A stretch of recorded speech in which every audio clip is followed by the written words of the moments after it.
This week's Off the Script is brought to you by WrestleRumble.com.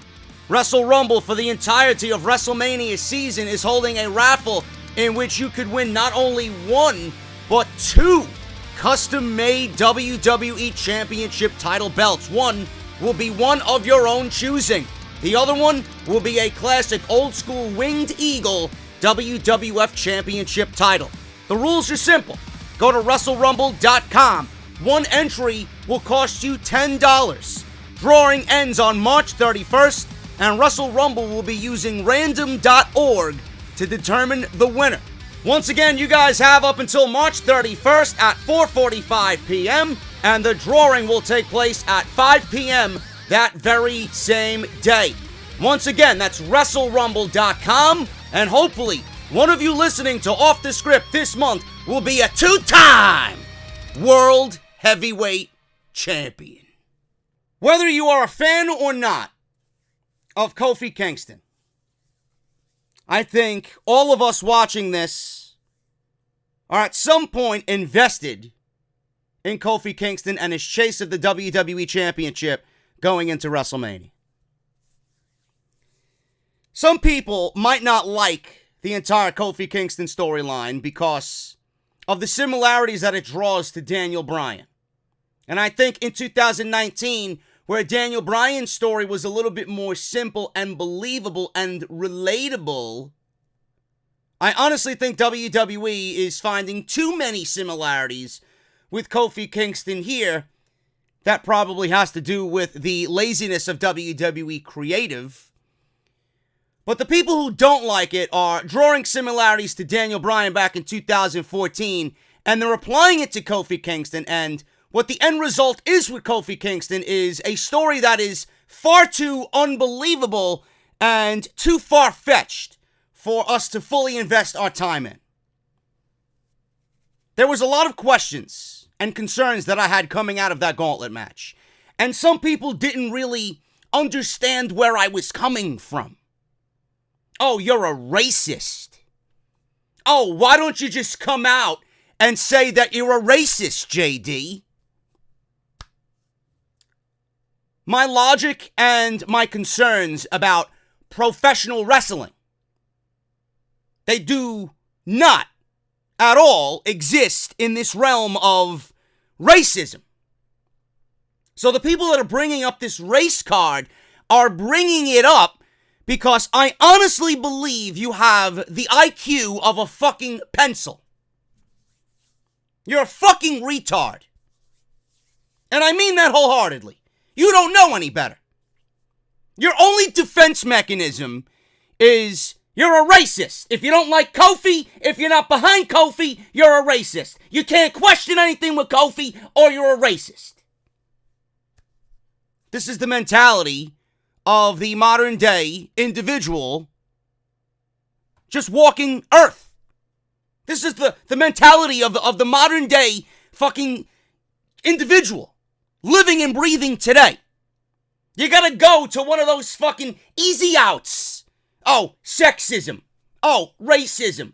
Oh, this and that. I don't understand why we live in a society and we go to those outs. Why? Everything that I mentioned has nothing to do with Kofi's race. Nothing. I mentioned on Tuesday that I was concerned about this because it's too far-fetched. My general concern was, you're putting Kofi Kingston in a gauntlet match with 5 other men. A, I didn't like the way it was booked. B, I didn't like that Samoa Joe, the United States champion, was in this match, and he lost. He lost. Clean. On a roll-up. I don't like it. Now, if you have a fucking brain, you would have realized that Samoa Joe last week lost to Rey Mysterio. That makes your United States champion lose twice, 2 weeks in a row. I don't know about you, but if I'm watching a pro wrestling show, I want to see my champions be dominant. I don't know about you, but if I'm running a wrestling show or a wrestling promotion, my champions are going to look strong. The fact that Samoa Joe losing and me being upset with that aspect has nothing to do with me being against Kofi or me being a racist. Then we move on. We get Eric Rowan. Eric Rowan is out, and he does what Eric Rowan needs to do. He beats up Kofi Kingston. He does his bidding for Daniel Bryan because that is who he is serving. Great. Great. With the beatdown that Kofi Kingston got, it reminded me of what happened to Daniel Bryan at WrestleMania 30, where Daniel Bryan was being ushered out on a stretcher. Great. Great. Randy Orton comes out, and Randy Orton is the last man in there. And what do you know? Randy Orton loses. In less than 12 minutes it was, he loses. By a fucking roll-up. The entire thing was far-fetched. People didn't understand why I was upset. And then WWE pulls out the biggest swerve of the night. Well, Kofi did great. Kofi won the Gauntlet match. He's going to WrestleMania. If you get by this one last guy. There you go. Daniel Bryan's out. He's the WWE champion. Daniel Bryan beats Kofi Kingston. Per orders of Vince McMahon, Kofi Kingston's not going to WrestleMania because Daniel Bryan beat him and the Gauntlet match was a complete failure. Again, the concerns that I had in the Gauntlet match were even more so when Kofi Kingston ultimately lost everything at the end of the night and is not going to WrestleMania. And again, my concerns had to do with how the match was booked and how certain individuals in that match were treated. Oh, JD, you're a racist. Why don't you just come on out and admit you're a racist?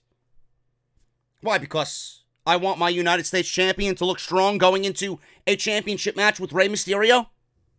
Do you trust WWE to book Samoa Joe strong going into his WrestleMania match with Rey Mysterio? Randy Orton's got one of the biggest WrestleMania matches of his entire career against AJ Styles. You want Randy Orton losing before he has to go fight AJ Styles at WrestleMania? And then Kofi Kingston didn't even get the opportunity to go to WrestleMania because Daniel Bryan beat him, making everything else that happened in that entire hour worthless. Everybody that lost for no reason. If that was Kofi's in at WrestleMania, all of those losses accumulated by everybody should have done the deed. WWE put Kofi Kingston in a situation to beat some of the best guys on SmackDown Live. And at the end of it all, he got nothing. What did it do for everybody in that Gauntlet match? Losses for absolutely no reason, without any thought of what is to come at WrestleMania. If WWE's plan was to ultimately fuck Kofi Kingston at the end, why did it have to come at the expense of a U.S. champion and a Randy Orton who have big-time matches at WrestleMania? Why? Why? Over former tag team champions in Sheamus and Cesaro. Why? To ultimately get nothing. But I'm the racist because WWE did what they did on Tuesday night. I'm the racist.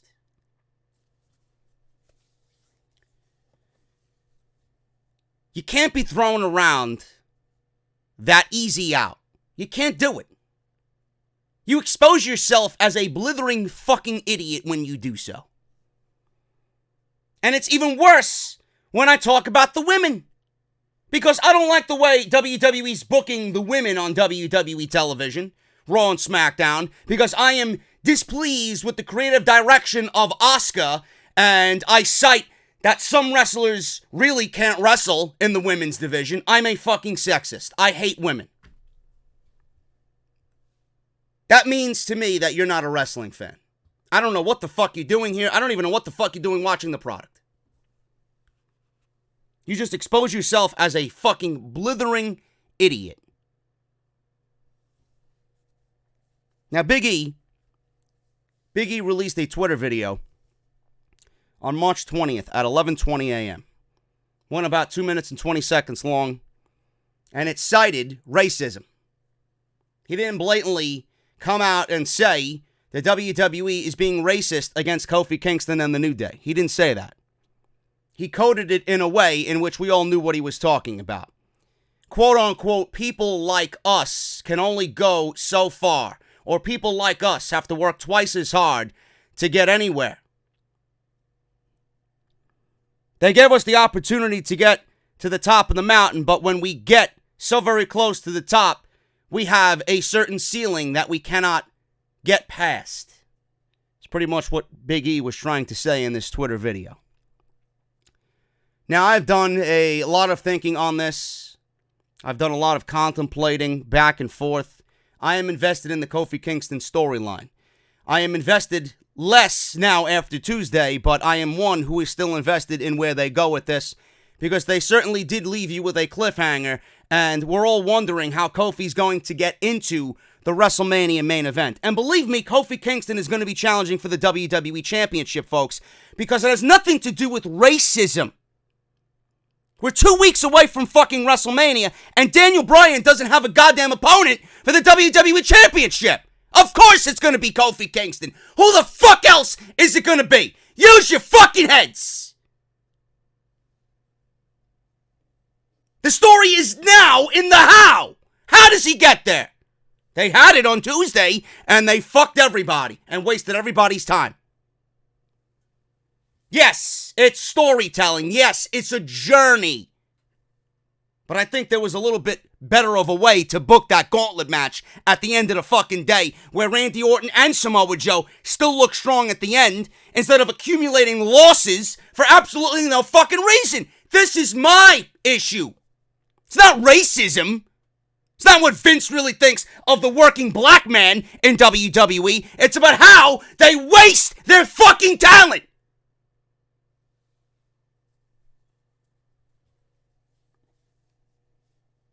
I've done a lot of thinking about this entire racial overtone sprinkled on this Kofi Sunday. Watching Big E's video, I actually sit here and agree with everything that he stated. Every single time we see real life overtones, or we see a dash of realism in a pro wrestling story, or a dash of realism that's infused into a pro wrestling angle, I absolutely love it. That is the best writing for a wrestling show. There's no better writing. I will back that statement 110% every single time. Everything that had a real life issue that was brought into Raw or SmackDown storylines ended up being the most interesting things on television. It's the one thing that we get out of the television program and find ourselves easily invested in.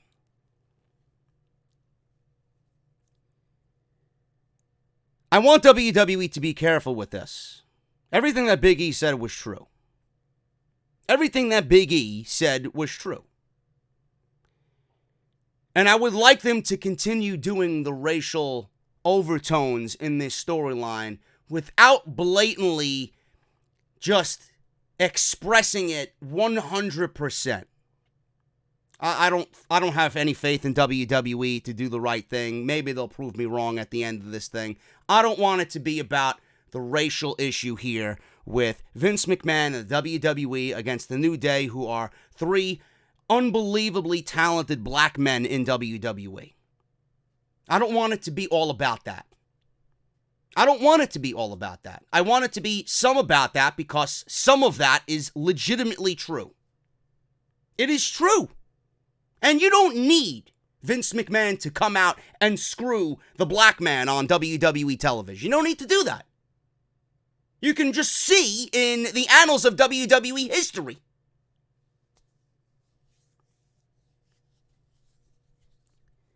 WWE needs to be careful about this. They have the story already. The story is Kofi Kingston working his fucking ass off for 11 years.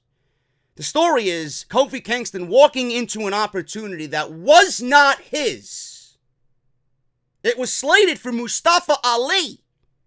He walked into something and took the ball, and he fucking slam dunked that motherfucker. And he continues to do so. The story is about his hard work for 11 years. The story is about taking an opportunity that was gifted to him, running with it, and proving everybody that the last 11 years was no fucking fluke. You passed on me for 11 fucking years. Here I am on this stage, on the road to WrestleMania, vying for the WWE Championship. Vince, look at me. You never gave me an opportunity for the WWE Championship. This is my opportunity. What else do I have to do? Yes, it does have Daniel Bryan overtones. Yes, it does. The similarities are there. In an effort to not make it seem so Daniel Bryan-like in 2014, I do not mind the racial overtones sprinkled just ever so gently on this Kofi Sunday. Because everything that Big E stated and the feeling of that is true. The feeling of that is there. As long as they don't abuse it, and as long as they don't push this political garbage on WWE television. It's not about racism. It's about Kofi's struggle for the last 11 years, because Kofi is a fucking equal. Kofi is as talented as everybody else on that roster. Kofi is one of the hardest working guys that they have on that roster. That is the fucking main point of this story. It's not race. It has nothing to do with racism. It's Kofi working for 11 fucking years. You want to make assumptions and you want to go into the whys? You come to that conclusion on your own. It's there. It's plausible. But don't make it the most important thing of this storyline, because the most important thing of this storyline is the story that you've already told. Now, the instance in which Vince is continuing to screw Kofi Kingston, this could be more like a side dish. On top of the main story, this is why Vince is doing this now. That's it. Leave it as that. And I don't mind it because, like I said, it brings a sense of realism. And you know what? It brings a sense of difference compared to Daniel Bryan in 2014. And right out of the gate, I need to say this because it's on my mind and I know I'm going to forget. You know, for all the fucking cretins out there that want to cite, oh, JD's a racist for the Kofi Kingston storyline. If this was his boy Johnny Gargano or Ricochet or Tommaso Ciampa doing what Kofi Kingston did and then being screwed by Vince McMahon at the end of SmackDown Live, he wouldn't have an issue with it. Yes, I would. Yes, I would. Daniel Bryan's story was not about racism. It wasn't about anything regarding him being white or anything with his skin color. The entire story was Daniel Bryan being small and WWE not really pushing guys of his stature. WWE really not seeing the fans' reaction to Daniel Bryan. And being that everybody wanted him as the man, they were doing everything to keep this type of wrestler away from the top and the WWE Championship. But his hard work and his work ethic and the fan reaction to Daniel Bryan was just so overpowering that they had no fucking choice. So they stacked the deck. Yes, he beat Triple H at WrestleMania. Yes, he beat Batista and Randy Orton at WrestleMania in the main event to win the WWE Championship. Did it seem a little too far-fetched? A little bit, yeah. A little bit, yeah. But the story was there. The story was there. Daniel Bryan didn't have to beat 5 fucking guys in one night. Daniel Bryan on any given day is a believable opponent for Triple H. Now, against Batista and Randy Orton in a triple threat match after he had his ribs taped up, that's another fucking story. That's another story. But at that point, we didn't care about it. Because he was there, the story was being written, and the chapter was being finished, and him winning the WWE Championship made the most sense. But with what Kofi Kingston did on SmackDown Live, he beat 5 guys. He had to wrestle 6 guys in total at the end of the night. It's all in the execution. If the WWE executed it correctly, I would be on board. But they didn't. And it made it too far-fetched. And it made it just a little bit more, quote-unquote, unbelievable. I like the fact that they're bringing this racial issue into it because it stands out as different from Daniel Bryan. Do not make it the main priority. There is truth. There is realism in all of what Big E and Xavier Woods have already stated. And I don't mind this at all. As long as they don't go overboard. And WWE, like I said, has to be very careful here. Because just as everybody is calling me a racist for not really cheering Kofi Kingston on, or if I have any issue with the way Kofi Kingston and the story's being told, I'm a racist, this is where WWE has to be careful about it.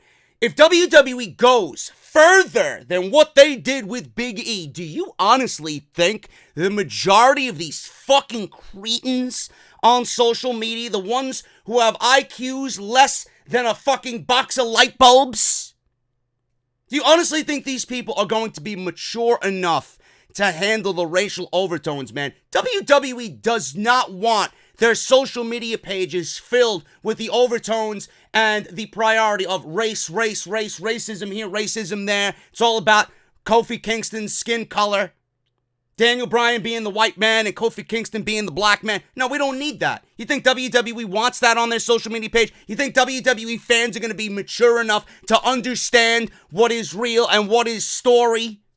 You think they're going to be able to decipher what's more important here?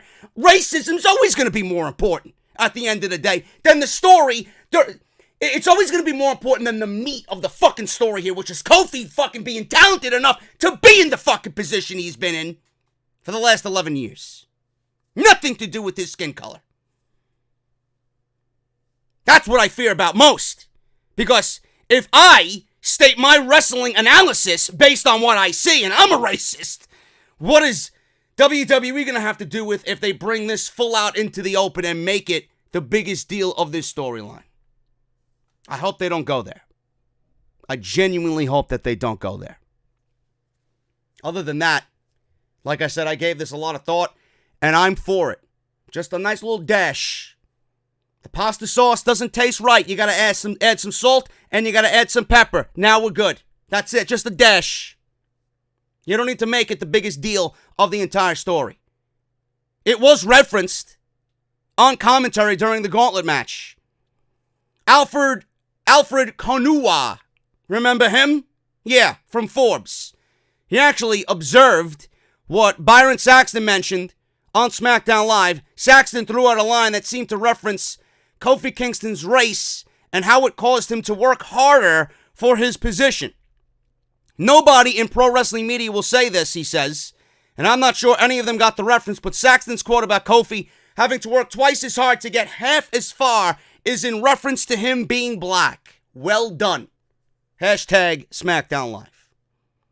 There is an African-American proverb that goes, and I quote, you've got to work twice as hard to get half as far as a black person in white America.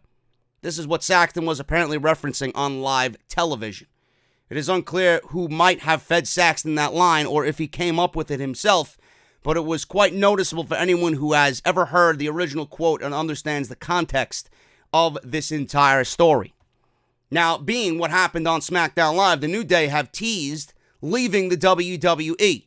Now, while appearing at GDC, Xavier Woods cut a promo and teased his departure from WWE while talking about treatment of Kofi Kingston on WWE programming as of late. He says, and I quote, I'm sure you guys saw what happened to Kofi this past Tuesday. We have other things that we enjoy doing. We have other skills. Me, I love video games. I'm a part of this community, and I love this community with all my heart, and this community loves me back. That's a relationship I'm willing to be in. So you fully understand that constantly being treated in the way that we are, the New Day have been treated and will most likely be treated from here on out the same way. I just want to say that I appreciate what you do, Vince. Thank you very much, because it definitely showed me which direction I need to go in to take care of myself and take care of my family. End quote. Big E released a fascinating video on Twitter, like I mentioned. Kofi failed in his attempt to get to Daniel Bryan at WrestleMania. Bryan pinned him at the end of that Gauntlet match in a swerve. Kingston would not be going on to WrestleMania after that. Big E stated, people like us aren't supposed to reach the top of WWE, and hinted that the group are going to consider their options and whether or not they want to remain in World Wrestling Entertainment. It's going to be interesting with this storyline. It certainly gives it a little bit more of an edge, but they got to be careful about where they go and how they portray this. Just based on the fact that I don't want it to be a political thing about his skin color, when the most important aspect of this storyline is Kofi's determination after 11 years of service as a pro wrestler. That's the story. That's the story. Realism is great, yes. Is it true? Absolutely. You could watch and look in the annals of history, like I mentioned, that they don't really treat black men in WWE the same as they do white men. Vince, you assume or not, is a certain way. I think it's a nice dash on top of what we've already been told with this story. But you gotta watch for the immaturity levels to rise and rise and rise on social media. You know it's going to happen. I am still invested. They have everybody invested. They have everybody with the cliffhanger on Tuesday. How is he going to get in? That's the new thing now. Is he going to stage a takeover of SmackDown? Or the New Day going to pull a yes movement on SmackDown Live? I don't know. Everybody's going to end up watching. SmackDown Live got one of the biggest ratings it's ever gotten since its move to Tuesday night being live with the Kofi Gauntlet match. So clearly people are interested. Gotta be careful. Speaking of Kofi Kingston,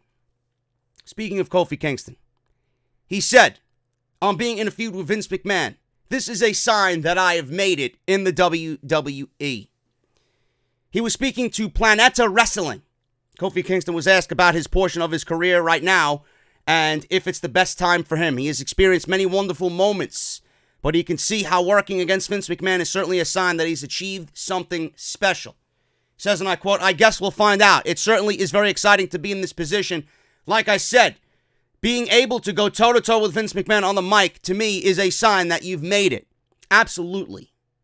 Absolutely. For everybody, picking on WWE and just going at Vince McMahon and citing all these different reasons, there's 2 weeks left till WrestleMania. Kofi is going to be there. They're not going to book a random opponent for Daniel Bryan at WrestleMania, and Kofi right now is in the middle of all this. If it's not Kofi, who is it going to be? There's no one better right now, 2 weeks before WrestleMania. You're on the right path because of that, because not many people get to do that. So for me, Woods and E, to be in that ring with Vince, it's awesome. I'm not really one to look back at those things, the things that we've done, and I guess enjoy it to the fullest, because I still feel like we've got a lot more to do, and we have a lot more great memories ahead. So yeah, it is definitely a very exciting time. The WWE Universe is so behind me right now, and it's awesome to see, to be able to go on social media and see all the kinds of positive feedback in terms of what people want to see and how we're able to kind of deliver it to them. So yeah, it's still like going on right now. It's hard to say, but it definitely is an exciting time. Kofi actually talked about Mustafa Ali as well, and this got a little real. He reveals what he told Mustafa Ali after his injury. During a recent interview with Talk Sport, Kofi spoke about what he told Mustafa Ali in the aftermath of him being removed due to concussion symptoms. I quote, I told him, and he knows, that his future is very bright. He's one of the guys that I'd watch on 205 Live and be like, wow, this guy is pretty incredible. The things that he can do with his body, the stories he's able to tell, the emotions he's able to portray, and the way he's able to connect with the WWE Universe is a very special thing. He has a bright future for sure, and I knew that when I replaced him, oddly enough, I knew I would be able to deliver in a way that I thought wouldn't disappoint him.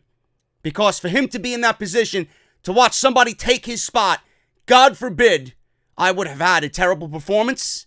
Now he feels even worse. It wouldn't have done him justice if I would have just had a bad outing. So that was that, and that's what he said about Mustafa Ali.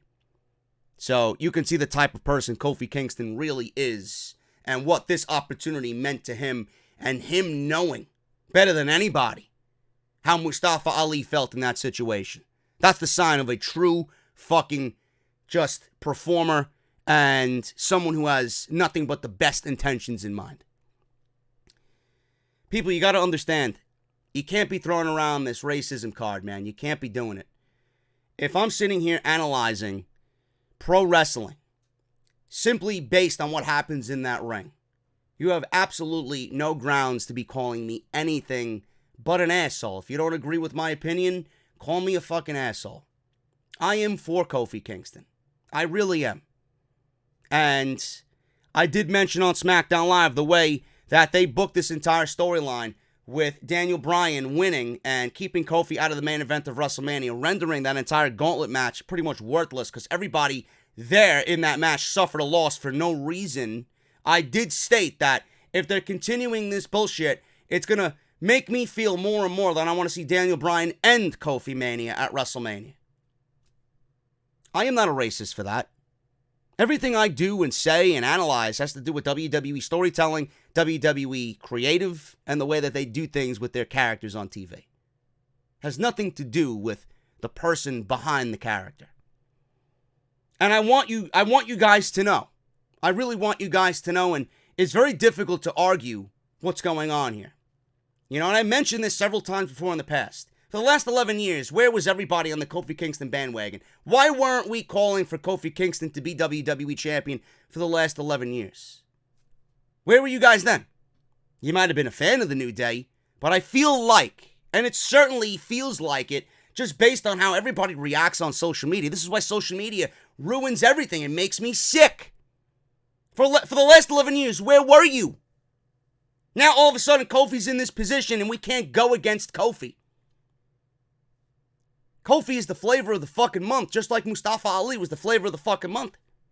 Mustafa Ali made his debut coming in from 205 Live. Oh my God, this is great. Everybody's on Mustafa Ali's bandwagon. Then Kofi took Mustafa Ali's spot. Now Kofi's the flavor of the month.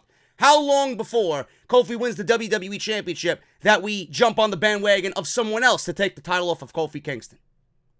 Like Daniel Bryan said, we're all fickle. I'm fickle. You're fickle. The entire fucking community is fickle. We don't know what the fuck we want. We don't know what we want. So please, use your fucking heads when describing what you're watching on television. Please. I do nothing here but analyze the product for what it is. The product. Wrestling. Professional wrestling. The sport that I fucking love. And those are my thoughts on Kofi Kingston. The realism of it, I don't mind. A little dash of it there, a little dash of it there. Don't make it blatant. The story is Kofi's journey over the last 11 years. It had nothing to do with his skin color in the last 11 years. Don't start now. It's his work ethic and the fact that he's worked his ass off to get and deserve an opportunity, skin color or not. Fuck out of here, man. I'm getting out of here for now. We're going to hit the intro. We got a lot more news, a lot more WrestleMania news on Rey Mysterio, Samoa Joe, and Cien Almas. Also, The Undertaker, now confirmed for the next Saudi Arabia show. We'll talk about that as well. All this plus so much more right here on episode 266, part number 2 of Off the Script.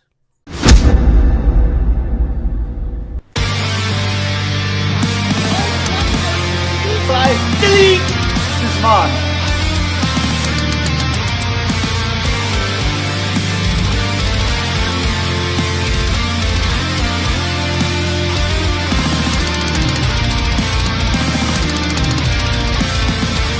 Alive with it.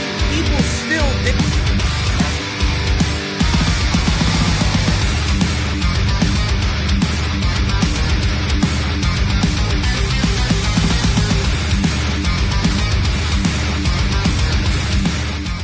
What is going on, guys? Welcome to the podcast. This is episode 266, part number 2 for your Saturday afternoon, man. Thank you guys so very much for all your support. We got a lot to go over today. On top of what I have already mentioned at the top of this podcast, we also have news on Travis Browne getting involved in WrestleMania and this Ronda Rousey storyline, but there's an exact reason for it. WWE now officially banned Travis Browne from Monday Night Raw. WWE also upset over the Finn Balor WrestleMania marketing slip-up, where he was showcased on a marketing ad as the Demon. So we'll talk about that as well right here on Off the Script, man. If you missed part 1 of Off the Script, please go and check it out, man. We talked about the match that everyone's talking about. Kurt Angle versus the Burning Dumpster Fire, also known as Baron Corbin.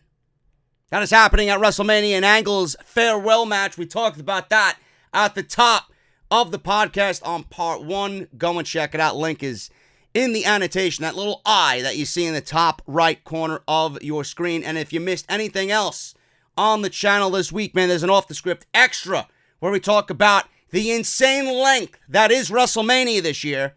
Monday Night Raw, SmackDown Live, Off the Script from last weekend, NXT, where I go over my thoughts of the vacant NXT Championship and the plans for Johnny Gargano versus Adam Cole at NXT TakeOver New York, man. All that is right there in the annotation in the top right corner of your screen, so please go and check all of that stuff out.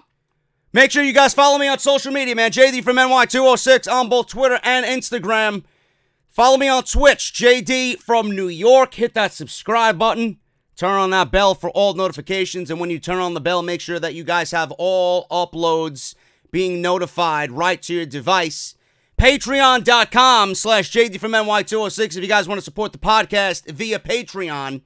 If you guys want to go get your t-shirts, please do so. Bonfire.com is the exclusive home of JD's Elite.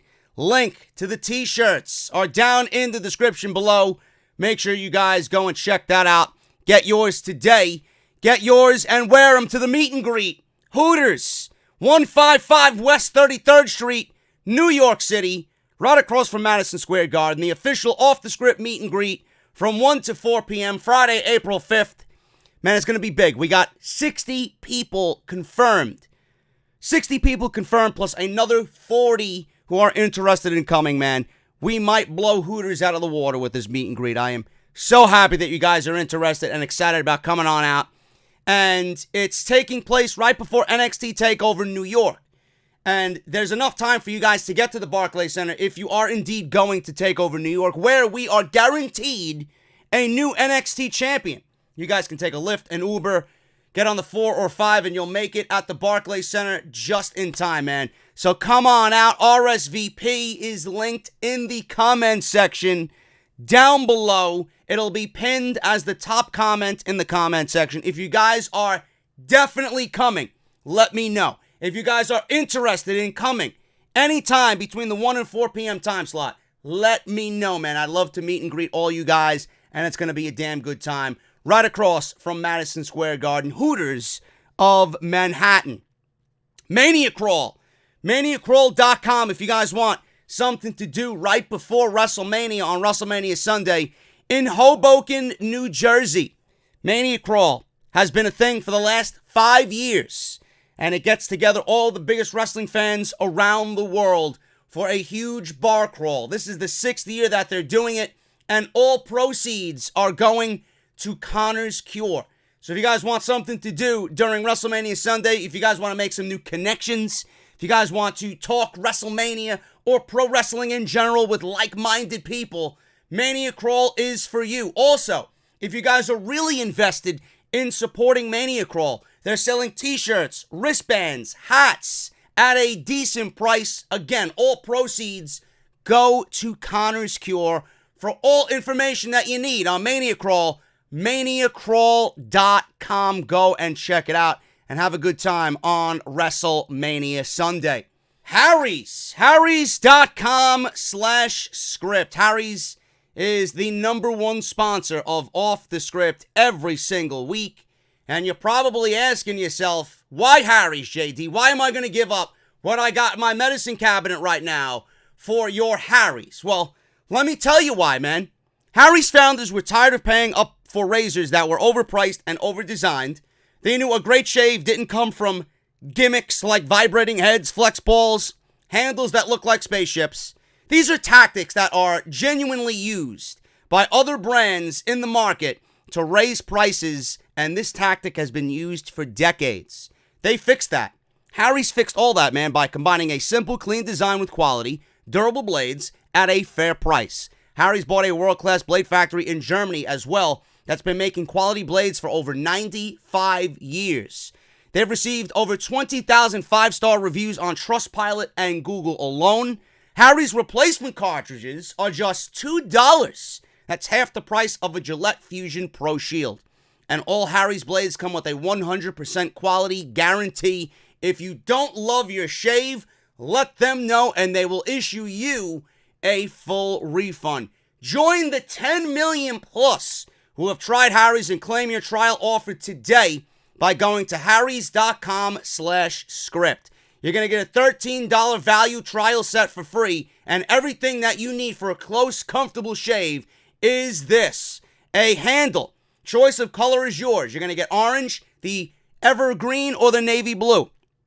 You're going to get a 5-blade razor with a lubricating strip and a trimmer blade. Rich lathering shave gel, which soothes, hydrates, and it smells fucking fantastic. It leaves a nice little tingling sensation on your face as well when applied. And finally, a travel blade cover if you're a man on the go, if you're a man who travels for work, business, or any other reason, or if you just like it to look nice on your bathroom sink, man. A travel blade cover as well. Listeners of my show can redeem their trial set by going to harrys.com/script. Make sure you go to harrys.com/script to redeem your offer and let them know that I sent you to help support Off the Script. I got a fun little unboxing for you guys here today on the podcast, man. We are back with Pro Wrestling Crate. This is a Pro Wrestling Tees sponsored product, and you know if Pro Wrestling Tees has their logo stamped to this box, it's nothing but quality, man. ProWrestlingCrate.com. If you guys enjoy what you see in here, this is legitimately one of my favorite unboxings of the month. ProWrestlingCrate.com. If you guys enjoy what you see in here, you guys can actually go to the website, choose your subscription, and then enter the coupon code Off the Script, and you're going to save 20% off your first monthly subscription. And then what you guys are going to do is go on social media, follow them at PW Crate on Twitter, and then tell them that I sent you here from hashtag Off the Script. Let's see what's in here, man. I am excited about this. What do we got here? We have Wrestlers with Podcasts is the theme of this crate. I am not a wrestler, but this seems cool. Next month's theme is Gone But Not Forgotten, which should be a good one as well. Now, spoilers are on the other side of this. Don't want to look at it yet. We'll see what's in here. Got some t-shirts here, man. Who is this? Ooh, I like this. I absolutely fucking love this, man. Edge and Christian's Pod of Awesomeness, man. That is fucking sweet. That is a nice looking t-shirt, man. I actually might wear this tonight. That is a nice looking t-shirt, man. Pro Wrestling Crate, I'm telling you, man. Absolutely the biggest bang for your buck. We got a poster here. Maybe I can hang this. This is the same thing as the t-shirt, man. Look at this. Maybe I get this framed. Same thing as the t-shirt. Boom. I'm definitely getting that frame, man. That's fucking awesome. I love that. Cartoon caricatures of Edge and Christian. What do we got here? What do we got here, man? The Major Wrestling Figure Podcast. Matt Cardona and Brian Myers. Look at that, man. Awesome. Awesome, awesome, awesome. Right there. Zack Ryder and Kurt Hawkins for their Wrestling Figures podcast, man. Love it. We got a Micro Brawlers, man. Jim Ross. Look at that, Jim Ross.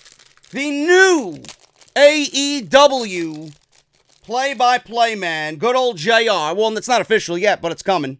There you go, man. I'm going to hang Jim Ross on. I believe I got Jim. I'm going to put him right there on his photograph right there. You can't really see it because the microphone's blocking the view.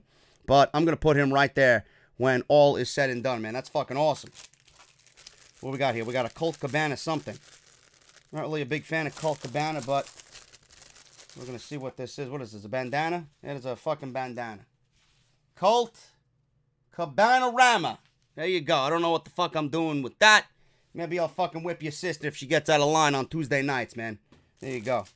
What we got here? Monday Night Wars debate featuring Eric Bischoff and Bruce Pritchard with Chris Jericho. There you go with that, man. Probably won't ever watch it, but it's in the box. It's in the box. I got a pin. X-Pac. What a nice little pin there, man. X-Pac12360, he's got his own podcast. We got another poster. Look at this. I got another poster, man. The Major Wrestling Figures Podcast. Poster with the same image as on the t-shirt, man. Love it. Fucking awesome. And we got an autograph. Who's in the autograph? We got one. Oh, Jerry the King Lawler, man. Look at that. That's a nice picture right there. I don't got one of the King hanging up. I might have to frame this one, man. Look at that. ProWrestlingCrates.com is the site to go. If you guys want to go get in on that, use code OFFTHESCRIPT to save 20% off. Thank you guys at Pro Wrestling Crate for bringing me back on board. I know they took a lot of the YouTubers and the content creators away because they needed a way to kind of get them implemented again into what they wanted to do. And I'm glad to be back on board, man. So thank you guys so very much for that. ProWrestlingCrate.com. Follow them on Twitter. PW Crate. Let's get into the news, man. I want to start off with Travis Browne. Now, we all know Ronda Rousey's husband was on Monday Night Raw. He escorted her to ringside. He was in the front row. He was showcased in the back while she made her entrance out on Monday Night Raw for her match against Dana Brooke. Travis Browne involved in WrestleMania Ronda Rousey story, but there's an exact reason for it. Now, Ronda Rousey's husband, Travis Browne, sat ringside on several occasions before, never got involved in one of his wife's matches. I was in Pittsburgh last year for Extreme Rules with Brian Ghoulish. I was there with Justin LeBar and Taker Drew. And Travis Browne and Ronda Rousey were legitimately sitting about 50 feet away from me, man. We were front row, second row, and Ronda Rousey was out there during the women's match. So, it's not the first time that he's been showcased on television. People know of him and who he is. He actually also got into an altercation with that drunk Alicia Fox where she was bad-mouthing him during some event, and she was drunk. Just one of her wild antics. Don't know why she's not fired yet from WWE. But regardless of that, unimportant information there. Browne took out a member of the security before picking Ronda up and leading her out of the arena while the Chicago crowd booed her. This is a very interesting development, and Dave Meltzer mentioned this on the Wrestling Observer Radio, that this angle for Travis Browne was obviously booked for a reason. He says, and I quote, "Yeah, I don't know what they're going to do with Travis, but obviously he's there for a reason." Now we'll have to wait and see what WWE plans on doing. You never know if he could be used leading to WrestleMania or even afterwards. Making Rousey's real-life husband a part of WWE storyline certainly does add another element to the overall story, but is it a needed element to the story that they've already told? I think this is WWE putting in too much salt and pepper in their pasta sauce, and at this point, it's just being convoluted with too much. It's not going to taste the same at the end. Now, I believe that these women are going to put on one of the best matches that they've ever put on at WrestleMania, so this might be an afterthought after we see what they do at WrestleMania, but as of right now, is it really needed? And where does he fit into all of this? I don't know. Travis Browne officially banned from Monday Night Raw, so maybe it was just a one-and-done situation to get that shock factor of him punching somebody, adding to the overall effect of Ronda Rousey's now heel character, but now he's officially banned from Monday Night Raw, which could set up a different angle of maybe him infiltrating Monday Night Raw to become part of the story further and save his wife from something in the last 2 weeks of WrestleMania. Now, Ronda Rousey's match against Dana Brooke turned out to be exactly what fans expected it to be. 5 seconds, done and over with. The Raw Women's title match was over faster than it took the pre-show match with Ruby Riott. Quicker than Ruby Riott. Ruby Riott was, 90 seconds? Dana Brooke was about 5 seconds. So it was over and done with quickly. Just the way it should have been.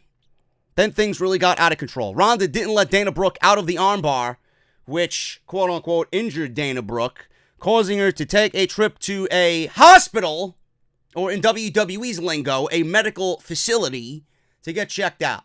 Now, I talked about this on the Monday Night Raw review. If you guys want to go back and watch it, Ronda really didn't do anything as she applied that armbar. Dana Brooke was put into that situation because she is double jointed.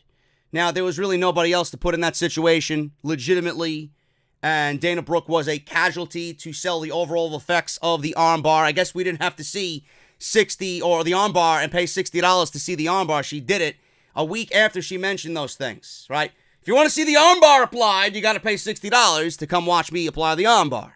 And here she is on Monday Night Raw a week later, applying the armbar on Dana Brooke and then not letting it go after several attempts from the official in the ring. Dana Brooke was put into that situation because she's double jointed. Ronda Rousey, if you go look, she held on to Dana Brooke's wrists, and being that Dana Brooke can bend her arm in a variety of ways, it made the overall situation that much more brutal, and the visual was amped up a notch because of Dana Brooke being double jointed. Just like Alexa Bliss. When Alexa Bliss was put in the armbar, the way Ronda Rousey bent Alexa Bliss's arm, people were freaking out about it on social media.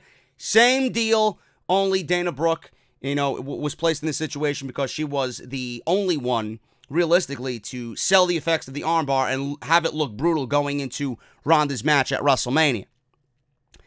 So, Ronda didn't let Brooke out of the armbar, which injured the Raw superstar. And then, at ringside, things really got out of control as security got involved, and both Rousey and Travis Browne, her husband, took out members of WWE's security. Someone got in the face of Travis Browne. He punched them down to the ground. Ronda Rousey tackled one of them and started grounding and pounding one of the security members. Rousey was not happy about this in the slightest and fired off on Instagram on Tuesday morning. Within the post, Rousey revealed that her husband, Travis Browne, has apparently been banned from Monday Night Raw. That doesn't seem to matter much to her because the baddest woman on the planet sounds like she's pretty much had enough of it. WWE can fire me whenever they want. I'll gladly go home and live happily ever after with the love of my life, Travis Browne. They can't control me with this job. WWE can assign as many security guards they want to follow me. They can't control me with hired goons. This is actual verbatim. WWE can go ahead and fine me however much they want. They can't control me with money. You're lucky my husband Travis Browne was there to stop me when I was just getting started. Now that he's banned from Raw, your luck has run out. Rousey stating that more casualties are coming on Monday Night Raw, being that Travis Browne won't be there to talk some sense into her and take her away from that volatile moment. I don't know. I honestly think just based on what we've seen here, it was just another layer of sugary frosting to this overall Ronda Rousey cake. I don't think she's going to have Travis Browne be there as a permanent figure. And I think it was just done in the week to just take the heel character to that next level and add another layer to what we've been seeing with Ronda Rousey. It worked. It worked. People are talking about Ronda Rousey for all the right reasons. Whether you love her or hate her for what she's done. The only thing that I have a problem with is that one promo where she started throwing the word fake around. But everything else that we've seen from Ronda Rousey has been a fucking grand slam. This is the Rousey that we need to see. This is the Rousey that I think we all wanted to see. And this is being executed perfectly. Perfectly. Now, I feel like this entire storyline has taken us on such a wild roller coaster. First, it was about Becky. And then it was about Charlotte. And then it was about Becky. And then it was about Ronda. And now it's stuck on Ronda. It's like Charlotte isn't really getting much of the spotlight. They're really making it out to be the Becky and Ronda show. First, it was Becky with the knee injury and the whole Vince McMahon suspending her and all this other fucking stupid antics that they had Becky run through to get the match at WrestleMania. Now it's all about Ronda. Where does Charlotte fit into this exactly? It's as if Charlotte legitimately is the third fucking wheel. It's like Becky and Ronda are going out on a great date, and Charlotte is that little fucking annoying friend that's got to tag along because she can't help to sit home by herself, lonesome. And she's got to tag along and be a part of the action at whatever cost. That's what Charlotte is being portrayed at right now. And at no point in this entire thing has this been about Charlotte, which I find funny, because in most situations, WWE would actually look to that as a reason to give Charlotte the championship and have Becky continue to chase, which I hope is not the case. Because Ronda, we don't know what she's doing after WrestleMania. If she's going away legitimately, then Becky needs to beat Ronda. Becky needs to be on Raw. You bring up Shayna Baszler. You continue the feud with Ronda, now that she's gone, with Shayna and Becky Lynch. That's what I would do. But I think Travis Browne was only there to add just another sugary layer of frosting on top of this already done cake. No more frosting is needed. Let's get that UFC fucking press conference, sit down, contract signing, that whole UFC feel in that contract signing. Make it like a UFC press conference. Not saying go out there and have a fucking Conor McGregor, cuss word fest. But I honestly think it needs to have that type of vibe where you have all three of them sit down, air out their grievances. That would make for must-see TV, man. So Travis Browne, I think, was just there to add a little fuel to the fire on Monday Night Raw and no more. WWE is upset with the Finn Balor marketing ad that went out that featured him as the Demon. Now, we all figured that this was the Demon being promoted at WrestleMania. But there were some who thought that this was just, the right hand not knowing what the left hand was doing. And somebody just completely fucked up. Now, I don't know how you fuck up the Demon and the man, Finn Balor. Clearly, this was either done on purpose as somebody who thought, well, fuck them, I'm going to do what I want. They want Finn Balor, I'm going to give them the real Finn Balor, or how I portray Finn Balor. Or it's WWE upset at the fact that Finn Balor is going to be at WrestleMania. He's going to be there as the Demon, and the surprise is now ruined. So they quickly tried to rectify this. WWE has so many people working on WrestleMania, it's easy to get lost or oversee a little something. This is especially true for WrestleMania, and one miscommunication recently found some people in some hot water with the company. Now, it was reported that WWE put out some WrestleMania advertising featuring Finn Balor as the Demon. This is actually what users see when they try to log into the main page of the WWE Network as well. Sean Ross Sapp of Fightful.com reports that some people in WWE are a little bit miffed at whoever is responsible for putting out that design. After all, WWE hasn't announced or even hinted at Finn Balor becoming the Demon at WrestleMania. We'll have to wait and see if the Demon actually shows up. Due to this apparent slip-up, a lot more fans are now expecting Finn Balor as the Demon at MetLife Stadium. At this point, I don't care either way, because 2 weeks left to go. They have nothing in the cards for a Demon versus Deadman match at WrestleMania. And if Finn Balor is going to be involved with Bobby Lashley, I would rather Finn Balor, the man, beat Bobby Lashley for the Intercontinental Championship. Because if he didn't need the Demon for Brock Lesnar, or felt like he didn't want the Demon to come out during Brock Lesnar's match at the Royal Rumble, he shouldn't need it for Bobby Trashley.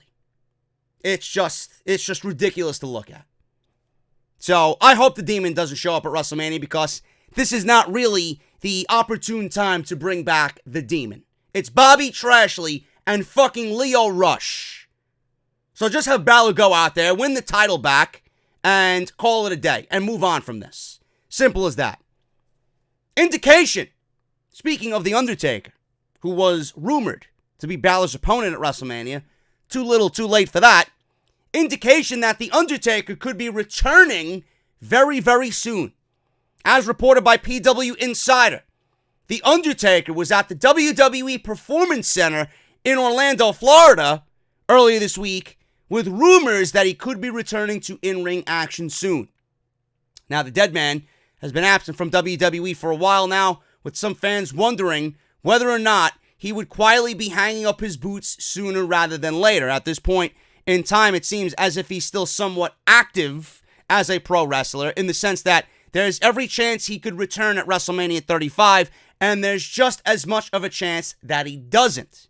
Now, fans often pretend, everybody pretends, the dirt sheets, social media, we all pretend that we know who The Undertaker is going to be wrestling at WrestleMania, when he's going to be coming back, if he's going to be at WrestleMania, and the entire situation is one in which we don't know. The logical thing here is that we don't know what The Undertaker is doing. It's always good to guess, so it's fun to fantasy book The Undertaker at WrestleMania, but none of us have a fucking clue as to what The Undertaker is doing. Everything that The Undertaker is doing is always kept close to the vest. Now, one thing that fans potentially get excited about is the fact that The Undertaker is at the PC alongside his wife, Michelle McCool. Now, I don't know why she's there. There could be plans for a possible in-ring return of Lay Cool for the Tag Team Championships. Could be WWE dipping into that nostalgia cookie jar again and trying to find opponents for Sasha Banks and Bayley to maybe legitimize their tag team title reign. Who knows? Who knows? That is certainly a possibility. Don't know why she would be there other than that fact alone. Or maybe she just wants to train and be fit and active with her husband.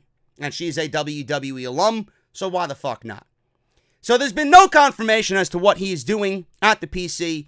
Anyway, you think about it, it is definitely interesting to see. Now, both Taker and McCool have made sporadic appearances on WWE television in recent years, with some wondering whether or not either of them would return for one last extended run. Now, there's a reason why The Undertaker was at the PC. It's because he's coming back to the ring. He's not coming back to the ring at WrestleMania. He's coming back to the ring in the Kingdom of Saudi Arabia. The Undertaker's next scheduled match is confirmed in the WWE. The Wrestling Observer newsletter notes that The Undertaker has been confirmed to appear at the May 3rd event in Saudi Arabia. This means The Undertaker is not retired from pro wrestling.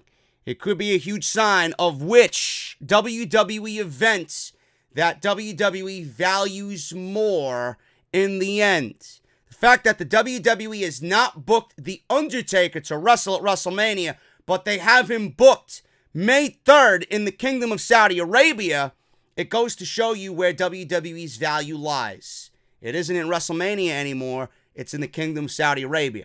And as far as The Undertaker goes, quite honestly, I don't really blame them. I don't really blame them. The Undertaker doesn't need WrestleMania anymore, and vice versa. The Undertaker doesn't need WrestleMania, and WrestleMania doesn't need The Undertaker. It's just going to go into that bin of things I complain about. Old-timers, part-timers, legends, the McMahon family taking up valuable top spots at WrestleMania when WWE realistically should be booking those top spots and grooming new talent to be the next Undertaker. Or on the level of an Undertaker. They don't do that. So, you know what? I love the idea of a Demon vs. Dead Man. I really do. I pitched it back well before we even got the Balor and Lesnar match at WrestleMania. Or at the Royal Rumble. I figured that with that loss that they were going to have big plans for Balor at WrestleMania. And they were going to include The Undertaker and the Demon. The Demon versus the Dead Man. Now, I honestly don't feel like The Undertaker needs to be at WrestleMania. And the fact that, you know, the Kingdom of Saudi Arabia wants all the big names. That's where his value is going to go. He's going to get a handsome payday out of it. The Kingdom of Saudi Arabia is rewarding the WWE handsomely for their time over there and the time that they're going to put into the event. Undertaker, you know, not only does he get a bigger payday out of it, the WWE doesn't need him at WrestleMania. I think it works in both ways. Maybe we see the Demon versus the Dead Man in the Kingdom of Saudi Arabia. The only thing I want WWE to do moving forward is to not treat these events like glorified fucking house shows. I honestly want build for this show. Now, there's no excuse. There's no excuse. WrestleMania is on April 7th. This event is taking place May 3rd.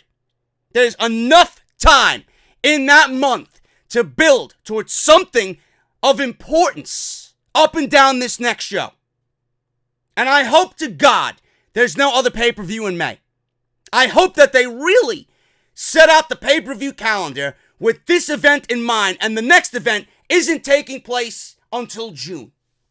Because I don't want them to go to WrestleMania on April 7th, go into the Kingdom of Saudi Arabia on May 3rd, and then are right back on pay-per-view in the third week of May. Because that pay-per-view is going to suffer. Or this one might suffer. They might not put nothing into this, And they might have to split duties. They're giving 25% here and 75% there. They're doing 50% here and 50% there. Instead, they should do 100% on one and 100% on another. So I hope to God that May 3rd is the only special event on WWE's pay-per-view calendar. I know I'm wrong.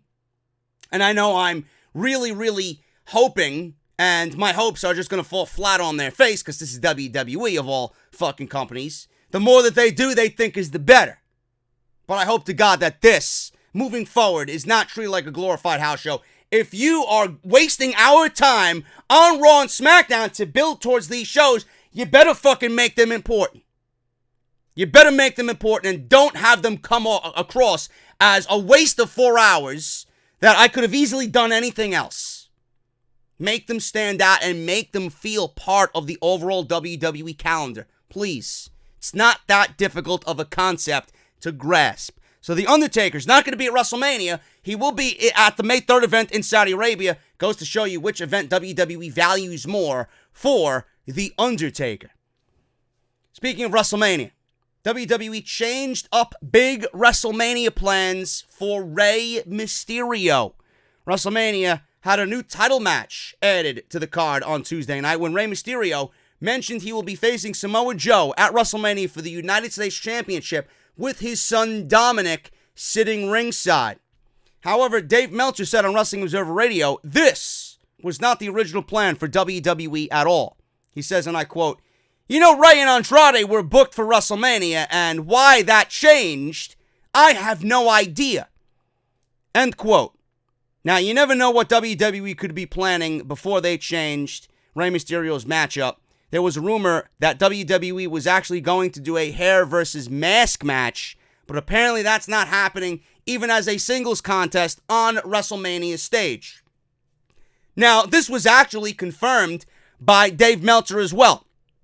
He noted in the Wrestling Observer newsletter, the original plan, on top of it being Rey and Andrade, it was supposed to be a hair versus mask match. Just like many other ideas, this one actually fell through the cracks. There's no word on why the idea was scrapped, but one theory is that Vince McMahon did not want to see Andrade lose his hair. There was a way around this, folks. WWE gave the title to Samoa Joe. I am happy that Joe has the United States Championship, so you're not really going to hear a complaint from me. But has WWE ever shown you that they are full in on Samoa Joe? They had the man lose to Rey in a fatal four-way on SmackDown Live a week ago. They had him take a loss to Kofi Kingston in a non-title situation in a gauntlet match to put Kofi over. That's 2 losses in 2 weeks as a United States champion. Your champions should not be losing on basic television. Okay? So why they gave him the title to ultimately treat him like that is very weird. And it's not really to my liking at all. It's actually counterproductive. Now, if they gave the title to Andrade like they fucking should have, or the title to Rey Mysterio like they should have and had Andrade win the title, then we could have been looking at a mask versus title match. I don't want Andrade to lose his hair either. He looks damn good with his fucking hair. I'm with Vince McMahon on this. I didn't want Andrade to lose his hair. But WWE could have given us that match, that marquee match that they somehow abandoned. Now they're giving us Joe versus Rey when the story was Rey and Andrade. What happened to all the weeks of, oh my God, look at these 2 guys fighting on SmackDown Live? Who's going to get the best of this? Now, everything I'm saying here could be a waste. Rey could win the title from Samoa Joe, which would not surprise me the way that Samoa Joe's been treated. Rey could win the title, ultimately passing the title on to Andrade. That is one thing that they could do. Or Samoa Joe and Andrade could have something happen at WrestleMania, or Samoa Joe rather, and Rey Mysterio could have something happen at WrestleMania, which extends their match, because Dominic's sitting at ringside. His son is obviously going to get involved in this overall story. So it might not be at WrestleMania where Rey wins the title. Maybe Rey wins it somewhere down the line a month or 2 from now, and then the feud with Andrade picks back up. Maybe we see the mask versus title match at SummerSlam. Could possibly happen. Maybe this is the original plan, but maybe it's on the back burner to happen at a later date. I don't know. I also have an issue with Rey Mysterio being in this match with Samoa Joe because where do you put Andrade? Now people are telling me, JD, Braun Strowman's in the Battle Royal, so Andrade belongs in the Battle Royal as well. But alas, my dear cretin, who doesn't know anything, Braun Strowman's been booked like fucking garbage. Braun Strowman's been booked like a guy who belongs on fucking WWE Superstars. Braun Strowman's been booked like a guy who deserves dark matches. The guy is fucking nauseating. Yawn Strowman. Every time he comes on out, I want to fall asleep. So Andrade and Strowman are not one and the same. Andrade supersedes Braun Strowman. Braun Strowman is complete and utter garbage. The way WWE has showcased him, clearly they don't have anything invested in Braun Strowman, and he's being treated like an oversized fucking doofus. This is Andrade Cien Almas and Rey Mysterio. Much more valuable than whatever Braun Strowman's done on WWE television. Where do you put Andrade Cien Almas at WrestleMania? He don't belong in that fucking Battle Royal. Andrade's had a hell of a year compared to Braun Strowman. So what the fuck are you doing with him? Don't know why WWE couldn't wait. Rey Mysterio and Samoa Joe. Okay, but what do you do with Andrade? What do you do with R-Truth? Doesn't R-Truth deserve a marquee match at WrestleMania? I don't understand this logic. You had the Fatal 4-Way for weeks, and a story building between all four guys for weeks, and Rey and Almas for weeks. And now you're abandoning all that for a completely different match? Why? How does that make any sense? This is why I get upset. It's like WWE is just a couple of weeks away from WrestleMania, and they still don't know what they want to do.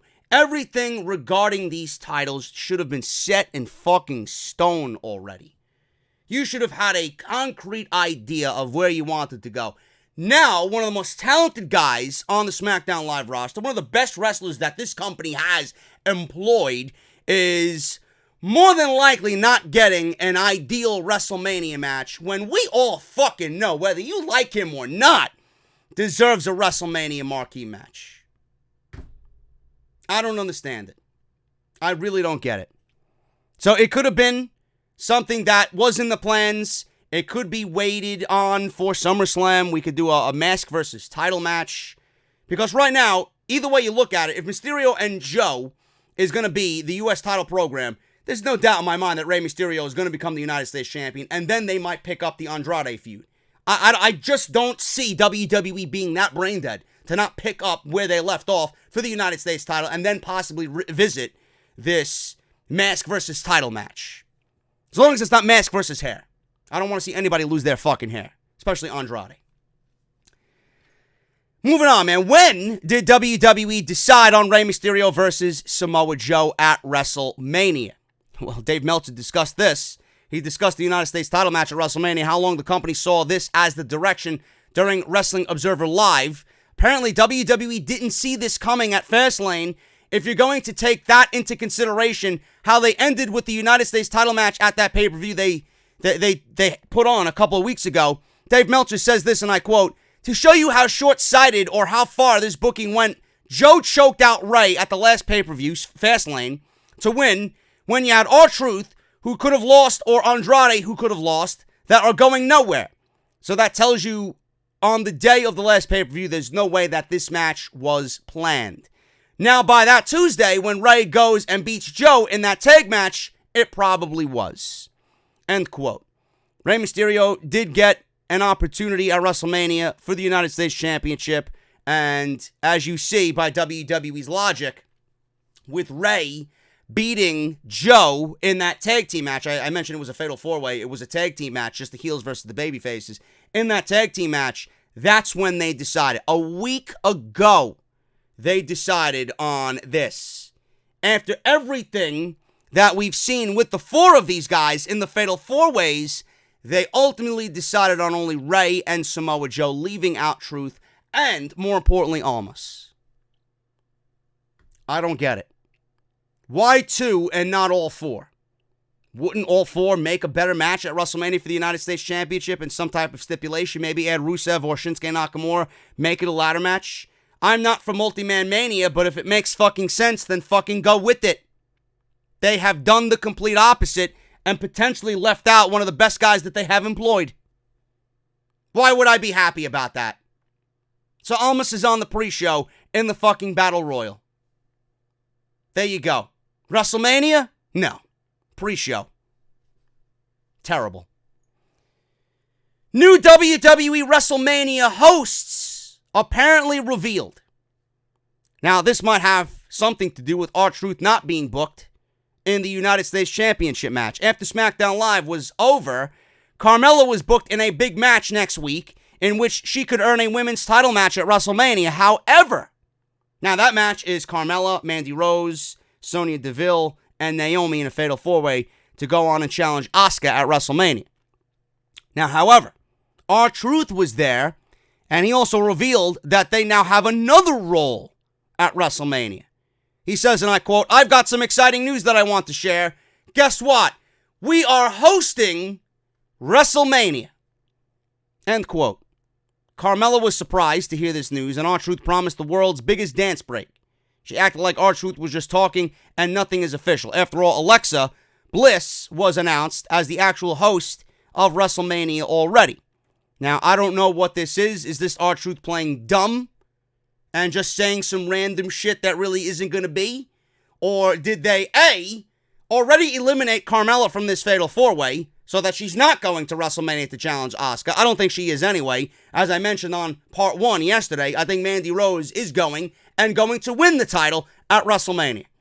Or 2, maybe they split hosting duties. Alexa does Raw side, and you got Carmella and R-Truth doing SmackDown side, which ultimately takes R-Truth out of the United States Championship picture, which now belongs to Rey Mysterio and Samoa Joe. Again, leaving Andrade Cien Almas out, but fuck Almas.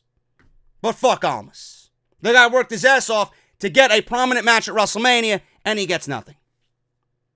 WrestleMania hosts, WrestleMania correspondents, WrestleMania musical acts in Elias. All of this was built, and all of this was announced before multiple title matches on WrestleMania's main card. Where does WWE's importance lie? Entertainment, and then wrestling and championships. That's why WrestleMania is nothing but a fucking joke each and every year. Trish Stratus and Lita, their status for WrestleMania is now revealed. Apparently, everybody thought that Trish Stratus and Lita were actually going to be the ones to challenge the Boss and Hug connection. Now looking back at it, I wish it was, but that is not the case. WrestleMania is only a couple of weeks away. The women's tag team titles are all but confirmed. Samoan Steakhouse, you got the Divas of Doom, Beth Phoenix and Natalya. Beth Phoenix coming out of retirement, which does not interest me in the least.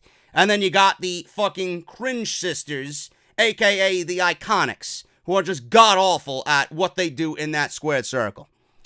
So it's going to be a fatal four-way. Iconics are not announced yet, but they are definitely going to be added, being that they beat the Boston Hug Connection on SmackDown Live. Yet another set of champions losing on TV just to get the challengers involved in the title mix, which, again, is just a destructive way to look at things. No one's going to look important after that. Now, Sasha and Bayley dropped some huge hints about wanting to face Trish and Lita a long time ago, well before they became tag team champions. Now, it would mean even more if, for the tag team titles, this was a match. Dave Meltzer addressed this during Wrestling Observer Radio, where he said it's probably not happening this time around for Trish and Lita. He says, and I quote, "I haven't heard anything about Trish and Lita. Yeah, I can see why it would be a rumor. I kind of think it's overkill at that point. I don't think that you would even want them if you could have them at this point. The show's already going to be overloaded with people coming back. Beth Phoenix is more than enough in that role of coming out of retirement." So that is Dave Meltzer's logic there. And right now, it really is too little too late. Maybe you save it for SummerSlam. I don't know. We'll see what happens with that. But the rumor that was Trish and Lita and the Raw Tag Team titles, or the Women's Tag Team titles, is nothing more than a rumor. And we're getting a fatal four-way at WrestleMania, which honestly is a huge disservice and a huge slap in the face of Sasha and Bayley for the Women's Tag Team titles. I think that they could have went about this so much better than they did, but it's WWE, and everything about what they do has some sort of political fucking agenda. We talked about Brock Lesnar. Speaking of SmackDown Live, we talked about Brock Lesnar being advertised as a SmackDown Live superstar with their move to Fox in October. Now, I mentioned why Brock Lesnar was advertised. It could be several things. One, Fox is going to want to load their show on Friday night with the biggest talent.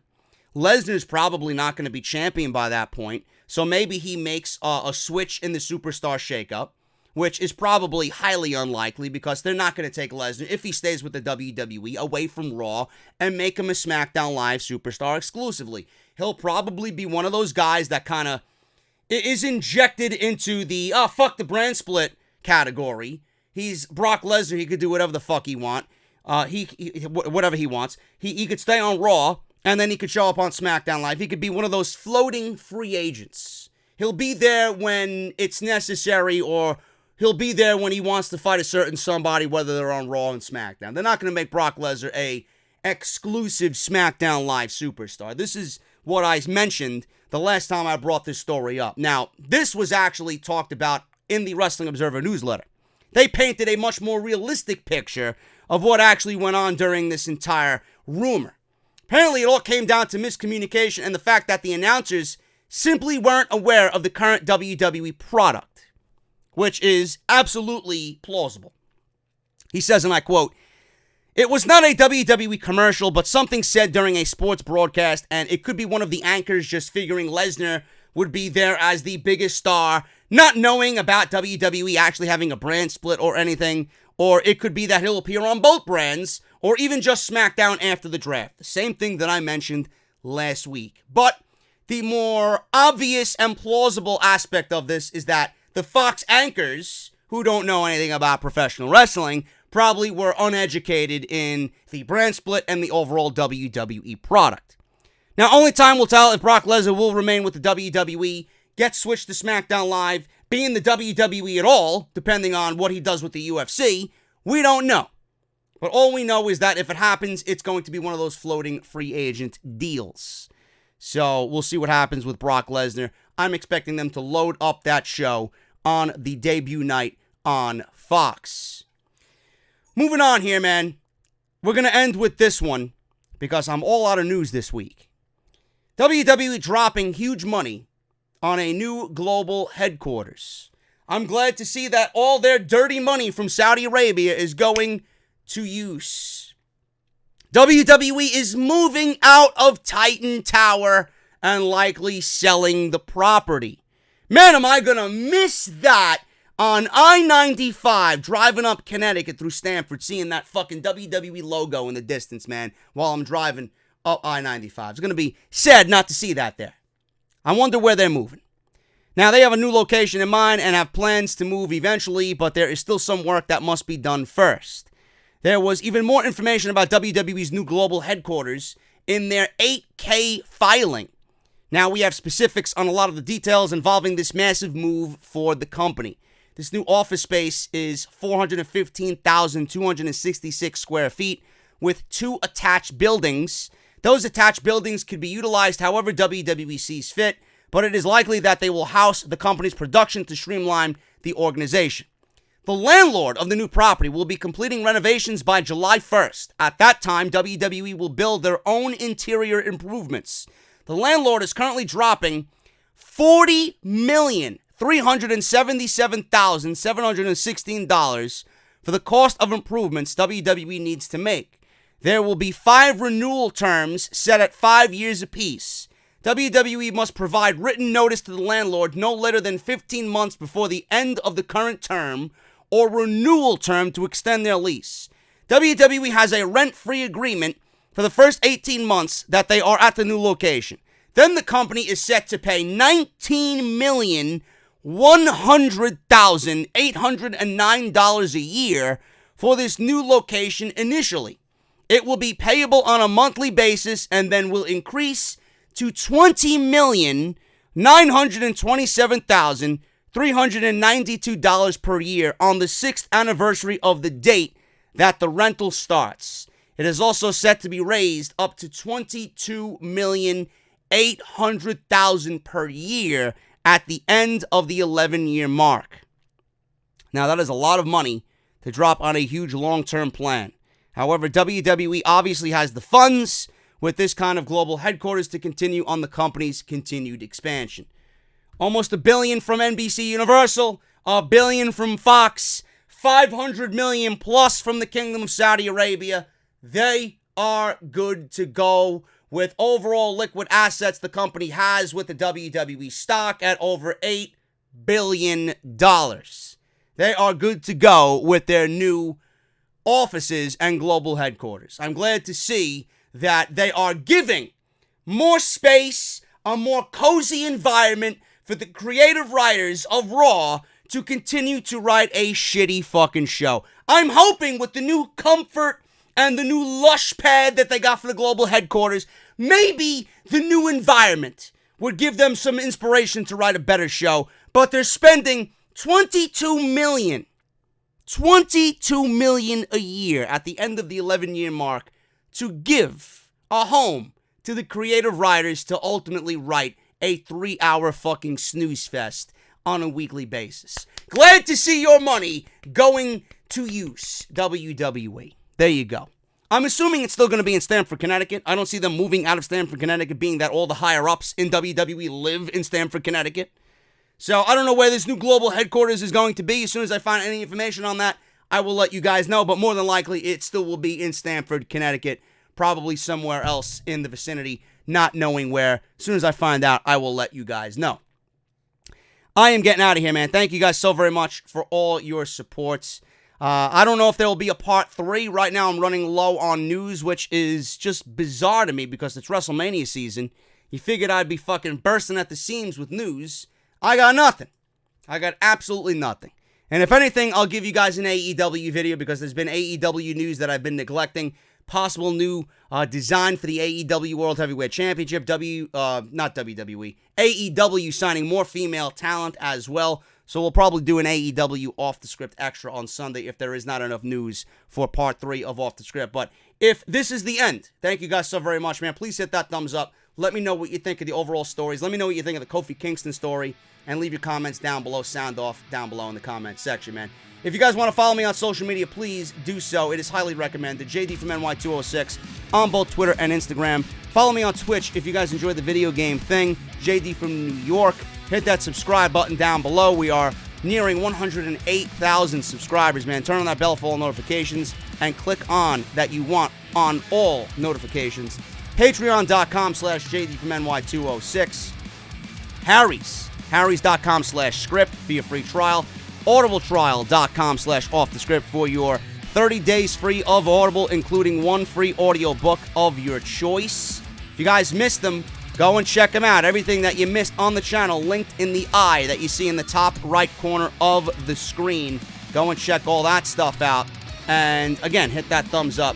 You guys know the deal with that. Hooters, you guys know this as well. JD from NY Meet and Greet, 1 to 4 p.m., April 5th, Friday.